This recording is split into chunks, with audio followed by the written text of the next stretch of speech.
8 часот 50 минути време и за првиот гостин, односно гостинка во утринската програма Македонија наутро. Добро утро и велам на Снежана Бојчин, председател и основач на Сдруженијето за цистична фиброза. Добро утро и добро ни дојдовте. Добро утро и благодарам за поканата. Поводот за кој што ве поканивме во студиото се овие денови изминативе и следниве неколку кои што во суштина представуваат Европска недела на цистичната фиброза.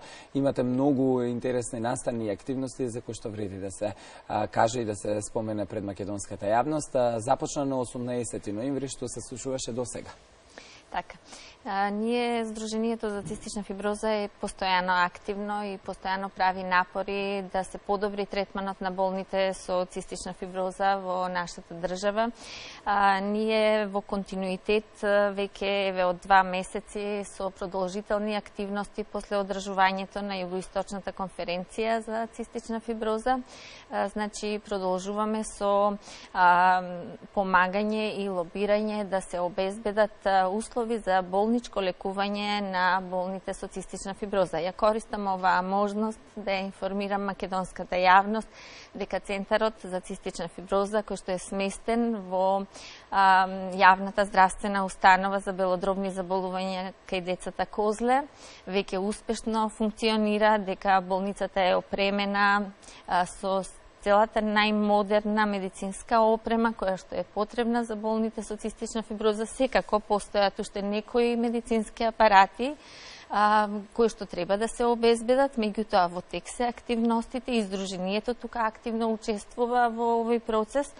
Понатаму исто така медицинскиот персонал е едуциран, постојано оди, следи конференции за цистична фиброза, меѓутоа и гостува во центри за цистична фиброза во поблиските европски земји, како што е тоа до сега еве Словенија, Австрија, Франција, Италија. Се враќа назад во центарот, едуциран, информиран и спремен, значи персоналот да ги имплементира сите оние новини во лекувањето на болните со цистична фиброза. Она што нас како Сдружение не радува е дека станува збор за еден млад тим кој што е амбициозен и кој што прави искрени напори да внесе подобрување во лекувањето и во животот на болните со цистична фиброза. Може би главниот настан ќе се случува оваа недела, поточно е закажан за четврток, исто така во детската клиника Козле. Токму така. Јас морам да кажам дека соработката со директорот на Центарот за цистична фиброза, воедно и директор на детската клиника Козле и Сдруженијето остваруваме, значи, една многу добра соработка.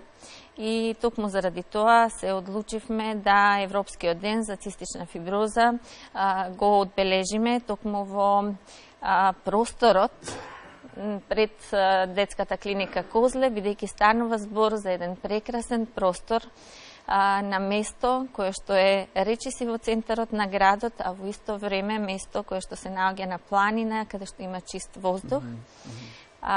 Така да активностите се во тек, ќе има изненадување, ќе биде тоа еден настан, сигурна сум, за кој што ќе се зборува подолго време. Така, ајде малку да им подобјасниме на оние кои што покасно се вклучеа или можеби пак не чуле за оваа ретка болест. Што представува цистичната фиброза? Цистична фиброза е ретка болест. Цистична фиброза е исто така мултисистемска болест и е најчестата животозагрозувачка болест. А од сите ретки болести, таа одзема најмногу детски и човечки животи во текот на една година и затоа би сакала да апелирам пред да продолжам понатаму, посериозно, значи апелирам до здравствените институции на Република Македонија посериозно да го разгледаат проблемот на пациентите со цистична фиброза, бидејќи од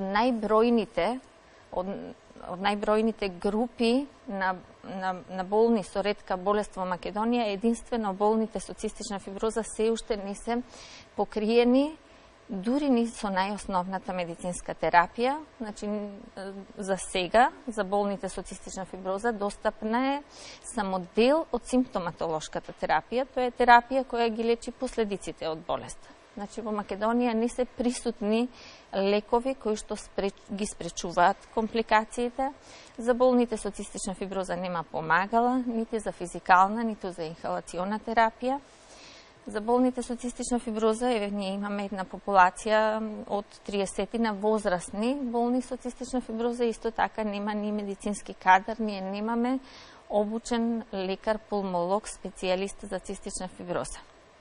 Така да може би да ја искористам и приликата за сите лекари, пулмолози кои што би сакале да ги насочат своите амбиции кон цистична фиброза, да пројават интерес и да го контактираат и директорот на институтот и да поразговараат можеби за можноста да и ние како здружение помогнеме во нивната доедукација во некој од подобрите центри за цистична фиброза.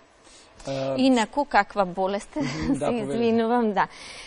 Значи, како што реков, тоа е мултисистемска болест, најмногу ги афектира или ги напаѓа белите дробови на пациентот, меѓутоа исто така се зафатени и други внатрешни органи, најмногу од другите органи, панкреасот, црниот дроб и цревата. Како оди третманот? Значи, засега третманот оди само симптолошки, бидејќи најмногу се афектирани белите дробови, овие пациенти поради генетскиот дефект кој што се јавува во нивните бели дробови, имаат секрет кој што е различен од секретот на здравите луѓе.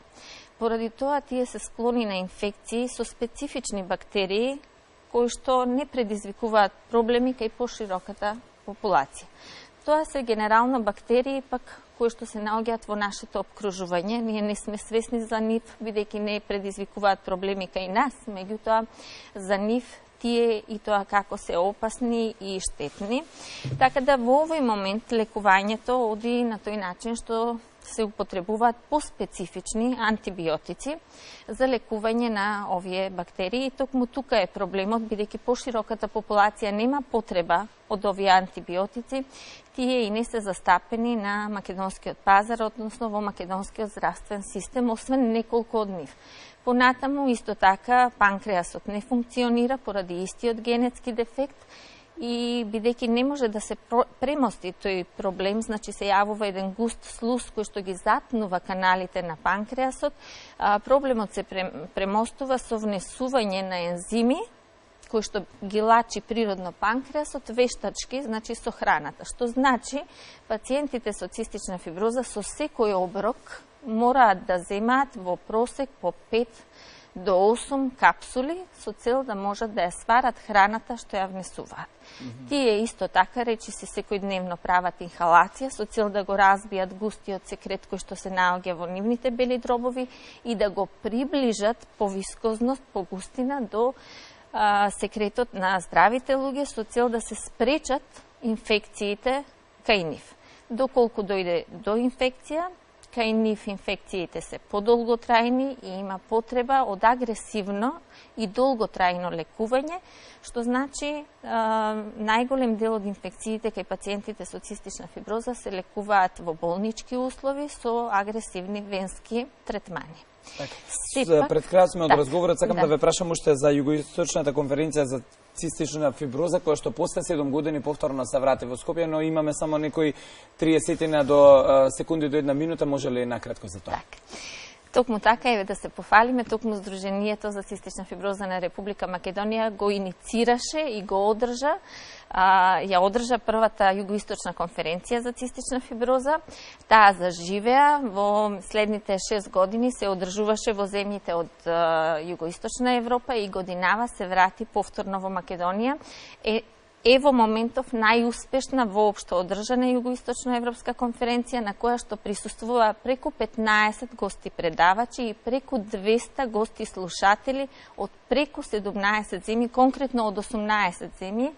Предавачи ни беа председатели и директори од институции и организации како што се Еврордис, ИСФС, СИЕФИ во Македонија беше поддржана од Лекарската комора на Република Македонија, Институтот за белодробни заболувања на Република Македонија. Така да морам да кажам дека и присутните и предавачите заминаа од Македонија преполни со позитивни импресии. Така, господјо Бојчин, мене ми преостанува да ви се заблагодарам што бевте дел од утринската програма на Македонската радиотелевизија. Ви посакувам многу успех во сео на што го работите за овие луѓе и за ова здружение. Ви благодарам многу. Почитувани, точно е 9 часот, што значи дека е време за првиот утрински блок ова утро во рамките на Македонија наутро.